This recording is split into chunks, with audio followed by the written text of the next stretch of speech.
পাঁচ খয়েরপুর বিধানসভা কেন্দ্রের অন্তর্গত 17 নং বুথের তিননাথ মন্দিরে আজকে বিজেপি মহিলা মোর্চার উদ্যোগে স্বচ্ছ ভারত কর্মসূচি পালিত হয়েছে। পাশাপাশি 17 নম্বর বুথের কিছু সংখ্যক ছাত্রছাত্রী ও ছোট বাচ্চাদের মধ্যে বই, পুস্তক, কলম এবং চকলেট বিতরণ করা হয়েছে।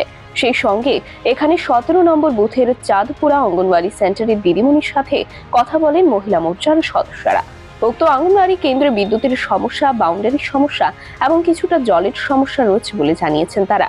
এই সমস্যাগুলো আগামী দিনে সমাধান করার চেষ্টা করা হবে বলে আশ্বাস দিয়েছেন তারা। এই দিনের কর্মসূচিতে উপস্থিত ছিলেন প্রদেশ বিজেপি মহিলা মোর্চার মিডিয়া ইনচার্জ, বুথ সভাপতি টোটন ঘোষ, 9 নং ওয়ার্ডের কর্পোরেটর উত্তম ঘোষ সহ সমস্ত কার্যকর্তারা। 9 নং ওয়ার্ডে 17 নং বুথে আজকে আমরা স্বচ্ছ ভারত অভিযান করেছি। আমাদের গাঁও চলো অভিযানের অন্তর্গত স্বচ্ছ ভারত অভিযান এবং মন্দির পরিক্রমা। এই জন্য আজকে আমরা 17 বুথের যে 5 আগরতলার যে তিননাথ মন্দির, প্রসিদ্ধ মন্দিরের মধ্যে আজকে আমরা এখানে সবাই সমবেত হয়েছি।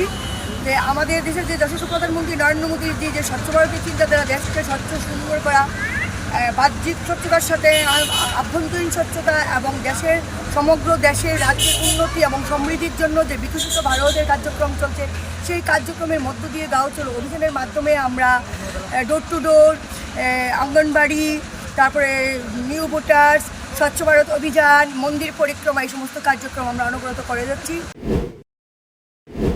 ব্যুরো রিপোর্ট, খবরের প্রতিবাদ।